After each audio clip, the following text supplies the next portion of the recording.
Bah, merci aussi de me donner l'occasion justement de pouvoir échanger, de présenter, notre projet. On est tout à fait dans la situation du déploiement dans la troisième phase. J'y reviendrai.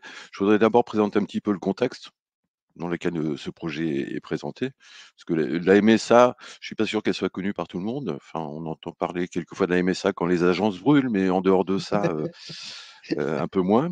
Donc la MSA, on est l'organisme de protection sociale obligatoire pour toute la population agricole, c'est-à-dire pour tous les exploitants, les employeurs et les salariés agricoles. Sachant que le terme salarié agricole va jusqu'aux organismes professionnels et par exemple Crédit Agricole et Groupama, tous les salariés sont les salariés agricoles, dans le sens protection sociale. Voilà, donc on est, un petit poussé par rapport au régime général, mais on est quand même, un organisme assez conséquent puisqu'on couvre, plus de 5 millions de bénéficiaires et 27 milliards de prestations versées. Ce qui nous distingue un peu du régime général, c'est notre guichet unique, dans le sens où, nos ressortissants bénéficient de toutes les prestations, santé, famille, retraite, AT-MP, donc au sein d'un organisme unique, un guichet unique. Et excusez-moi, il y a un chat qui me perturbe. Et pour présenter donc, l'AMSA, c'est donc une institution qui regroupe 35 caisses locales, au plus près donc, de nos ressortissants, un organisme informatique, national et une caisse centrale de MSA qui est en quelque sorte l'interlocuteur entre le réseau, l'institution et les ministères. Puisque comme nous gérons des fonds, publics, nous sommes sous tutelle des ministères de la santé, de l'économie et de l'agriculture. Pour dimensionner un peu, on a environ 15 000 salariés, au sein du réseau, donc répartis sur les 35 caisses. Donc, entre le guichet unique et le nombre de salariés, le nombre de caisses, vous imaginez un petit peu le périmètre, dans lequel notre projet s'installe. Alors si on en vient, ouais, les origines du projet, je vais passer vite, mais heu, évidemment, c'est au moment de la crise sanitaire quand le télétravail imposé, on va dire, ou le travail à distance, s'est mis en place. On a eu plusieurs alertes de la part de directeurs comptables et financiers et des caisses pour dire qu'il y avait vraiment des soucis par rapport à tout ce qui était signé manuscritement jusque-là. Puisque, avec ce travail à distance et ben, on a essayé de remplacer ces signatures manuscrites qui étaient plus vraiment possibles en bricolant. J'ai tendance à dire qu'on a fait du bricolage puisqu'on a, scanné des images de signatures qu'on a insérées dans des fichiers Word, et cetera ou des validations par mail. Alors ça quelque part, ça fait le job pour qu'on continue à travailler sur les processus, mais en termes de valeur probante, c'est vrai qu'on est, à un niveau, très, très minimal et c'est pas du tout satisfaisant par rapport aux responsabilités qu'on a par rapport à toutes ces questions de prestations, de gestion des caisses et cetera. En plus de ça, oui, on avait des difficultés de gestion documentaire puisque, les parapheurs papier pouvaient plus circuler. Après, il y a vraiment la question de où mettre à disposition les documents à signer, comment les récupérer et les conserver dans de bonnes conditions. À partir de là, on a lancé un projet avec un groupe de travail constitué de membres des directions comptables et financières parce que l'alerte et le besoin était exprimé vraiment au niveau des DCF. Donc on a monté un groupe avec la caisse centrale et les caisses du réseau pour pouvoir, analyser ce problème. On s'est fait accompagner dès le début par, Pierre et son équipe, sur ce projet. Bon, il a très bien présenté, je vais pas revenir, mais sur les phases de diagnostic et puis de scénario pour, faire l'état des lieux de nos besoins et déterminer les meilleurs scénarios pour répondre justement à ces attentes, à ces besoins et à partir de là, le choix de solutions à mettre en place. Donc le comité restreint, de la direction générale de la caisse centrale a décidé d'installer dans l'ensemble des caisses du réseau, c'était pour toute l'institution, la mise en a décidé donc le déploiement d'outils nécessaires pour, avoir un vrai dispositif de signature électronique et mettre en place aussi un parapheur électronique pour que cette gestion documentaire soit vraiment maîtrisée. Le choix s'est porté sur 2 fournisseurs, 2 prestataires. SRCI qui est un prestataire qui propose un parapheur électronique qui s'appelle iXBus, qui a vraiment fait ses preuves, puisque je crois que c'est depuis 2011 qu'il travaille sur la mise en place d'un parapheur. Et puis la démonstration qui nous en a été faite a bien montré que leur parapheur répondait totalement à nos besoins. Et puis l'autre dimension, c'est l'achat de certificats de signature et de cachets serveurs. Je rentrerai dans le détail après. Et là, le choix s'est porté sur BlueCert. Et donc après avec, les caisses pilotes dont je vous parlais tout à l'heure, donc on a démarré le projet avec bien sûr toute une phase de préparation, de recettes du parapheur, d'organisation des formations, de paramétrage et cetera. Il y a, toute une organisation qui s'est mise en place avec les caisses. Donc, des acteurs dans chaque caisse pilote et ensuite le déploiement dans les autres caisses s'est fait petit à petit par vague, sur l'année 2023. Avant de reparler du parapheur, parce que c'est quand même un peu le gros du chantier pour la mise en œuvre de notre dispositif, je voulais revenir, rapidement sur les questions de choix de certificat de signature. Heu, comme expliquait Pierre, donc il existe différents niveaux. Il y a aussi un cachet serveur personne morale dont Pierre n'a pas parlé, mais qui est un peu un équivalent d'une signature de niveau, avancé. Donc, il y a les choix sont multiples, par rapport à notre budget, par rapport à nos besoins. On a fait le choix d'installer 2 types de certificats. C'est les certificats de niveau qualifié, de signature de niveau qualifié, donc ça correspond au plus haut niveau de valeur de signature. Heu, Notamment, il faut qu'on les mette en place parce que dans le cadre des marchés publics, il y a obligation pour toute signature électronique d'utiliser un niveau qualifié. Et puis, dans le domaine du recouvrement contentieux, qui est quand même, une activité assez importante au sein des caisses, l nos juristes nous ont conseillé aussi de signer tous les documents avec, une signature de niveau qualifié.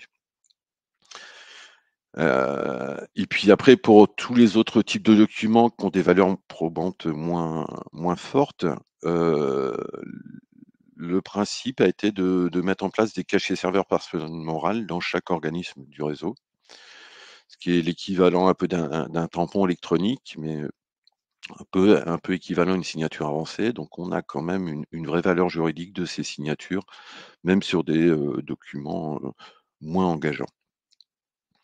Et donc le choix a été fait de fournir à chaque, organisme du réseau un cachet serveur personne morale et quelques certificats de niveau qualifié. Alors en fonction de l'organisation de la caisse, le nombre de certificats qualifiés a pu varier. S'il y a beaucoup de délégations au sein d'une caisse, on a fourni donc des certificats à chaque, délégataire. Donc grosso modo, c'est entre trois et 10 certificats de niveau qualifié ont été, acquis pour les caisses du réseau. Pierre, il faudra me faire signe pour le temps parce que j'ai oublié de démarrer mon chronomètre et donc tu me Tu diras. es parfait. Tu es parfait. Bon, très bien. D'accord. Alors après, si je reviens donc, la partie, certificat de signature, hem, si un petit aparté quand même par rapport au certificat de signature, il y a vraiment un gros besoin de pédagogie parce que c'est assez complexe finalement de savoir quel est le niveau le plus pertinent par rapport à nos besoins, à quel moment utiliser tel type de certificat, le cachet serveur ou la signature qualifiée. Et là vraiment il y a un gros besoin de pédagogie, d'expliquer vraiment les tenants et les aboutissants de chacun de ces dispositifs et c'est dans le cadre de notre projet, quoi, il y a vraiment, cette partie-là qui a pris beaucoup de place. Après, si je viens sur, plutôt l'installation, le déploiement du parapheur, hem, Pour le la mise en place du parapheur, il y a nécessité dans chaque organisation, donc dans chaque organisme chez nous, de mettre en place des administrateurs d'organisation. C'est eux qui auront en charge de, paramétrer le parapheur par rapport aux besoins et puis de gérer les droits de chaque utilisateur du parapheur. Pour dire les choses un peu rapidement, il y a, le parapheur SRCI permet la mise en place d'un organigramme dans lequel chaque utilisateur va être positionné, ce qui va lui, heu, enfin, l'intérêt de l'organigramme notamment, c'est que quand on va faire appel à une signature, on va pas faire appel à une personne, mais à une fonction. Ce qui veut dire que, chaque fois que la personne occupant cette fonction va changer, et ben, on n'aura pas besoin de reparamétrer tous nos circuits de validation signature et ça, c'est quand même un avantage certain. Hem, donc les administrateurs d'organisation ont à mettre en place cet organigramme, à positionner les utilisateurs dans cet organigramme et puis en fonction de leur profil, de leur rôle, dans les activités de la caisse et ben, ils vont leur ouvrir des droits de, dépôt de documents à signer, de validation et ou de signature. Et le paramétrage, c'est ça aussi, c'est définir vraiment, pour chaque nature de document, chaque type de document, qui peut faire quoi et à partir de là, on a un parapheur qui est très, enfin, c'est très cloisonné, mais pour la peine, c'est très efficace. Quelqu'un qui dépose un document, quand il choisit, la nature de son document, à partir de là, on lui propose des circuits préparamétrés de validation signature et puis il n'a plus qu'à faire le choix qui correspond à son besoin du moment et c'est un parapheur qui est très efficace. Pour dire rapidement. Pour déployer les outils, oui, il y a aussi, côté signature, donc côté BlueCert, la mise en place de mandataires de certification, dans le sens, les signatures de niveau qualifié, Pierre l'a dit rapidement, mais il y a besoin d'être certain de l'identité du porteur du certificat. Donc il y a, une procédure qui est prévue de vérification de l'identité par un face à face. Comme je vous disais, comme on a, jusqu'à une dizaine de certificats qualifiés par caisse, puis même à la caisse centrale, on est plutôt, sur une quarantaine. Heu, le BlueCert, donc notre fournisseur, enfin, ce serait problématique qu'il soit obligé de se déplacer à chaque fois que, un nouvel utilisateur, récupère un certificat de signature.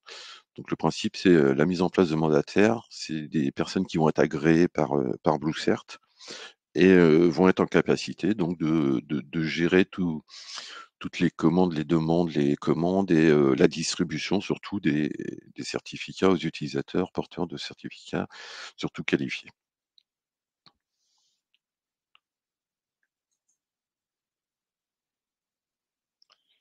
Alors si j'en viens, là je vous ai montré enfin, je vous ai expliqué en gros les points, cruciaux pour réussir le déploiement au sein des caisses. Mais, d'un point de vue, plus général, on peut déjà discuter un peu des avantages qu'on a trouvés à la mise en place de ces dispositifs parapheurs plus certificat de signature. Sachant que les objectifs qu'on avait affichés donc à la mise en place, évidemment, c'était, ce qui nous a d'abord, amenés à mettre en place ce projet, c'est assurer la maîtrise du risque juridique qui est lié à la signature des documents engageants.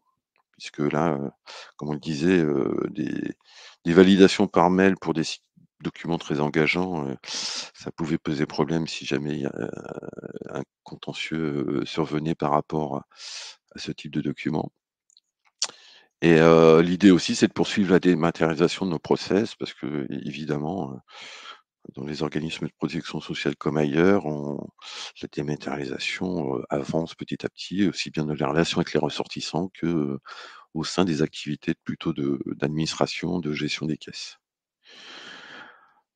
Les bénéfices qu'on a d'ores et déjà identifiés et que le déploiement est toujours en cours, mais il y a déjà eu, des tests réalisés par un grand nombre de caisses et d'utilisation en mode, courant, je dirais. Donc clairement, il y a une facilitation de l'envoi et des échanges des documents. Heu Le le principe du parapheur, c'est la personne qui dépose donc va indiquer les acteurs qui vont être amenés à valider ou signer et puis, les personnes en question vont recevoir une notification qui leur indique qu'ils ont un traitement à faire sur le document.